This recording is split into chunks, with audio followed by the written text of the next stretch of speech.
So we should not allow Mr. Abdo Paglinawan saying all those lies, because as I said, he's a pro-China fake news purveyor, and we should not allow him to say those kind of things in this hallowed hall of the House of Representatives. Mr. Chair, abogado po ba? Mr. Pagliawan? You can ask him personally. Abogado po ba Mr. kayo? Ado, you are now recognized. Chairman Abante is asking a question. You can answer him Mr. directly. Chair, abogado po ba kayo, Mr. Pagliawan? Hindi po. Ako po ay marunong lamang Hindi magbasa. po kayo abogado. Ano po, marunong kayo ano? Marunong man po akong magbasa. O, pangalawa, ako rin po marunong magbasa eh. Pare-pareho tayo. Opo. Oo, pangalawa, kayo po ba tagapagsalita ng China? Hindi po. Hindi pa. Hindi ko kayo tagapagsalita ng China. Hindi po. Pero parang pinagtatanggol niyo ang China. Yes. Hindi po. Hindi, pinagtatanggol niyo ang China. Hindi po. Hindi, pinagtatanggol Ang niyo ang China. pinagtatanggol ko po ay ang katotohanan. Huwag kayo sumigaw dito. Pagkakataon, Mas malakas ang boses ko sa inyo. Point of order, Mr. Chair. Point of order. Point of order, Mr. Chair. Yes, what's the point of order, Chairman Apo, please? The resource person concerned, I think that's not how the rules. So it's better that we remind him of our rules so that any member of this committee will not move to citing his contempt. I think, Mr. Chair, that is your duty to remind him of our rules. Mr. Ado, please refrain from talking while the members of this committee is still at the floor.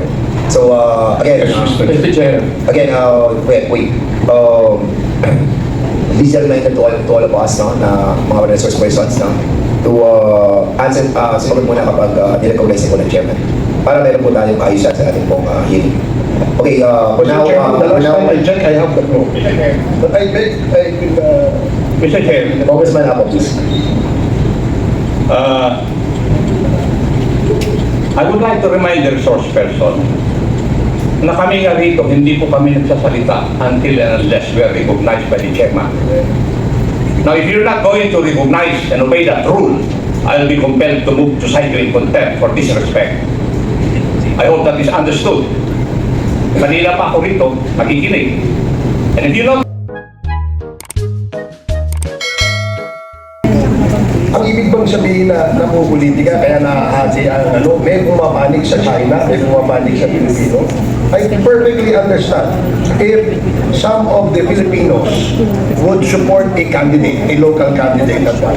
I would perfectly understand kung meron pinapanigan ng mga Pilipino rin.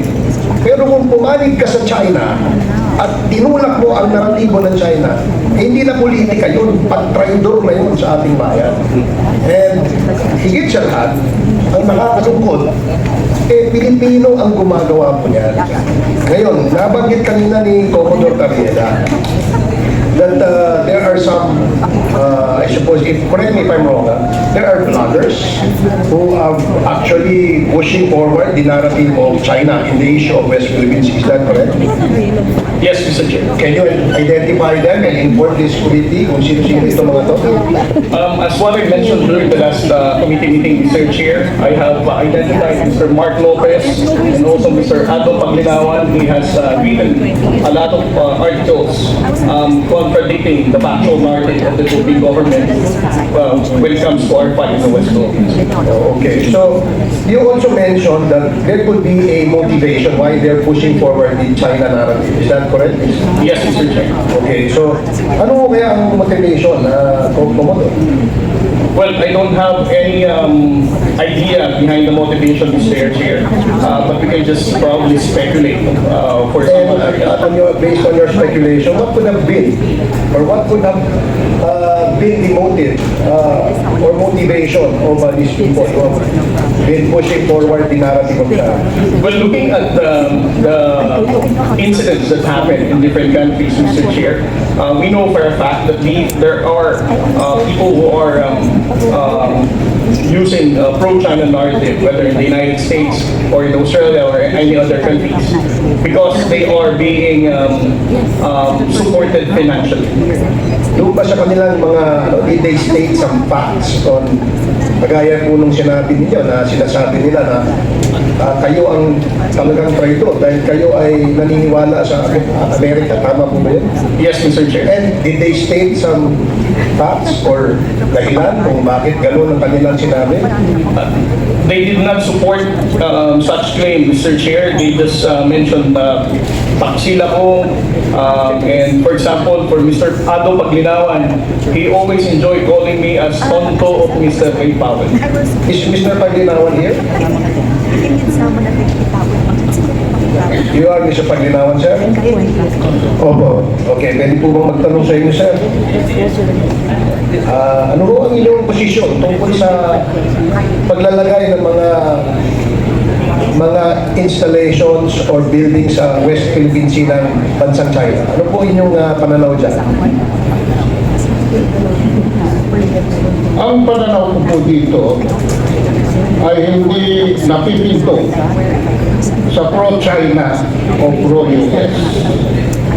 Dahil kami po sa Asian Century PH. With all due respect to the Congresswoman from Bataan, ang aming pong panuntunan, kumukuha kami ng mga aligasyon, pina-fact check namin. At kung may diversion, nagbibigay kami ng sarili naming opinion. Yan po ang proseso na aming sinusundan. Sa pagtatayo po ng mga installation ng China dyan, yan po ay batay sa kanilang pananaw. Maaaring mali yan sa ating pananaw, pero sa kanilang pananaw, tama sila. Sige po. Sa inyong pananaw, sino may-ari ng West Philippine Sea? Yung tinayuan nila ng installation, Mr. Paglinawan. Unang-una po, kailangan bumalik tayo sa basic definition of terms. Sir, Nagsakin po kayo ng West Philippine Sea. excuse me po, sir. Yun na lang po, para hindi po humaba. Doon na lang po sa area where the Philippines claims ownership on those islands na tinayuan po ng China, ng kanilang mga installations. Ano po ang pananaw niyo doon? Tayo po ba may-ari noon o sila? Wala po tinatayo ang China sa mga installation, sa mga lugar na ating inukupa. Doon ho sa Scarborough Shoal, wala ho ba silang tinayo doon? Unang-una po, mismo sa testimonya ni Mr. Tariela, ang may effective control po ng Scarborough Shoal, at ito ang video, ay ang China. Pwede ho bang makahingi niyan, sir? Pwede pong i-play ito.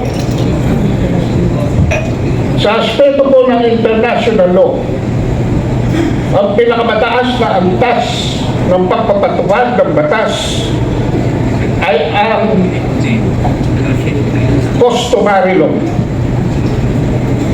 Yan po ay pinagtitibay ng actual occupation, sustained administrative control, and defense if necessary. Magbibigay po ako ng ehemplo. Noong pong 2012, dito po sa, with all due respects, dito po sa inyong privilege speech, sinabi ninyo that the occupation of Scarborough Shoal in 2012 marked a significant turning point, with China asserting historic rights as their justification. Isumiti po natin ito sa fact check. Hindi po historic rights ang pinagtitibay ng China sa Scarborough Shoal. Mr. Chair. Ang soberanya po na in-exercise ng China sa Scarborough Shoal Mr. Chair. is out of the fact that we abandoned control after the start Okay, of sir. Teka, para medyo lumalawak na tayo kasi sa aking pananaw, I may be wrong. In your case, you may also be wrong. Eh, sabi mo ng UNCLOS kasi, yung area yun ay atin. Kaya nga ang tanong ko sa inyo, ano ang inyong pananaw? Wala po kayong maipapakita sa akin. Mr. Chair. Sa UNCLOS, gayang area na yan. Hindi mo ba naging dispute yan because nagkaroon nga ho, kaya nga ho nagkaroon ng arbitral ruling noong 2016. Dahil po kiniklaim yan, at tayo naman po ay kiniklaim natin ating yan. Sige, excuse me, sir. Wait. Sorry, Let the chair recognize first before you speak. So, you have your share of your thoughts. Commodore Dariela, you are recognized.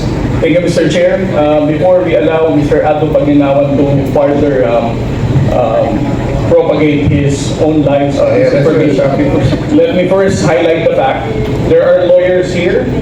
We all understand that the 2016 Arbitral Award has already invalidated the historic whatsoever claim of the People's Republic of China. So we should not allow Mr. Ado Paglinawan saying all those lies, because as I said, he's a pro-China fake news purveyor, and we should not allow him to say those kind of things in this hallowed hall of the House of Representatives. Mr. Chair, abogado po ba? Mr. Paglinawan? You can ask him personally. Mr. Ado, you are now recognized. Chairman Abante is asking a question. You can answer him Mr. directly. Chair, abogado po ba kayo, Mr. Paglinawan? Hindi po. Ako po ay marunong lamang Hindi po magbasa. kayo abogado. Ano po? Marunong kayo ano? Marunong lang po akong magbasa. O, pangalawa, ako rin po marunong magbasa. Pare-pareho tayo. Opo. Oo. Pangalawa, kayo po ba tagapagsalita ng China? Hindi po. Hindi pa. Hindi po kayo tagapagsalita ng China. Hindi po. Pero parang pinagtatanggol niyo ang China. Hindi po. Hindi, pinagtatanggol niyo ang China. Hindi po. Hindi, pinagtatanggol Ang niyo ang China. pinagtatanggol ko po ay ang katotohanan. Pero kayo sumigaw dito. Pagkakataon, Mas malakas ang puso ko sa inyo. Point of order, Mr. Chair. Order. Point of order, Mr. Chair. Yes, what's the point of order, Chairman Ako, please? The resource person concerned, I think that's not know the rules. So it's better that we remind him of our rules, so that any member of this committee will not move to citing in contempt. I think, Mr. Chair, that is your duty to remind him of our rules. Mr. Ado, please refrain from talking while the members of this committee is still have the floor. So again, Mr. Chair. again, wait. This is a reminder to all of us, no, na mga resource persons, no, to answer, sumagot muna kapag nirecognize po ng chairman. Para meron po tayong kaayusan sa ating pong hearing. Okay, for now, The last time I checked, I have the floor. Mr. Chair. But I beg, Mr. Chair, Congressman Ako, please.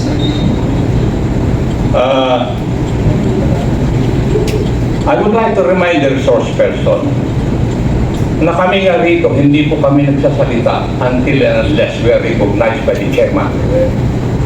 Now, if you're not going to recognize and obey that rule, I'll be compelled to move to cite you in contempt for disrespect.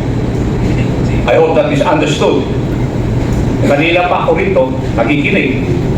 And if you notice, if I speak, I ask permission from the chair. Why? Because it's the rule. Now, if you are here, you follow the rule.